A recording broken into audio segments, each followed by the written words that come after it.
ஏலே என்னல எல்லாரும் 8வது ஊதிய குழு வரப்போகுதுன்னு லட்டு ஆர்டர் பண்ணிக்கிட்டு இருக்கீங்களா? நில்லுங்க.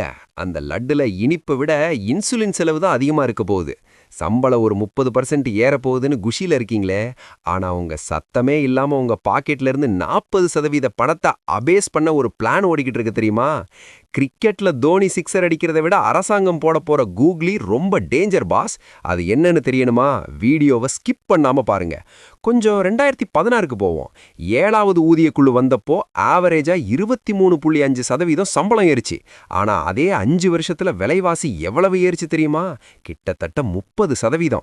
அதாவது அரசாங்கம் உங்களுக்கு ரூ. 100 அதிகமா கொடுத்தா மார்க்கெட்ல அதே பொருளோட விலை ரூ. 130 ஆயிடுச்சு. அப்ப லாபம் யாருக்கு? உங்களுக்கு இல்ல, அரசாங்கத்துக்கு தான். சம்பளம் ஏறின அதே வருஷத்துல தான் நோட்டு செல்லாதுன்னு சொன்னாங்க. ஜிஎஸ்டியை உள்ள கொண்டு வந்தாங்க. ஏத்துன சம்பளத்தை விட டாக்ஸ் மூலமாவும் விலைவாசி மூலமாவும் பிடுங்கினது தான் அதிகம்.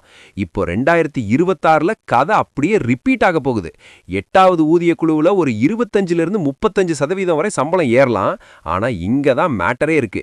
இப்போ இருக்கிற புது வரி விதிப்புல எந்த ஒரு சேமிப்புக்கும் சலுகை கிடையாது.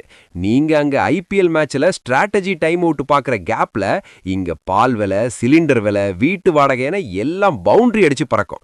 சம்பளம் 10,000 ஏறுனா உங்க செலவு 12,000 ஏறும். இதுக்கு பேர் தாங்க கவனச்சிதறல் பொருளாதாரம்.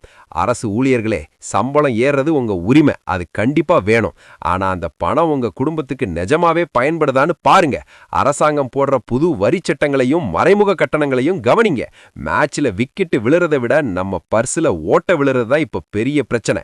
என்ன மக்களே, லட்டு இப்ப கசக்குதா? கவலைப்படாதீங்க, விழிப்பா இருந்தா எதையும் சமாளிக்கலாம். இந்த வீடியோ உங்க ஆபீஸ் குரூப்ல இருக்கிற எல்லாருக்கும் போகணும். அப்பதான் அவங்களுக்கும் உண்மை புரியும். உண்மை தெரிஞ்சவன் தான் உத்தம. மறக்காம நம்ம ஊதிய குழு உத்தமன் சேனலை சப்ஸ்கிரைப் பண்ணுங்க.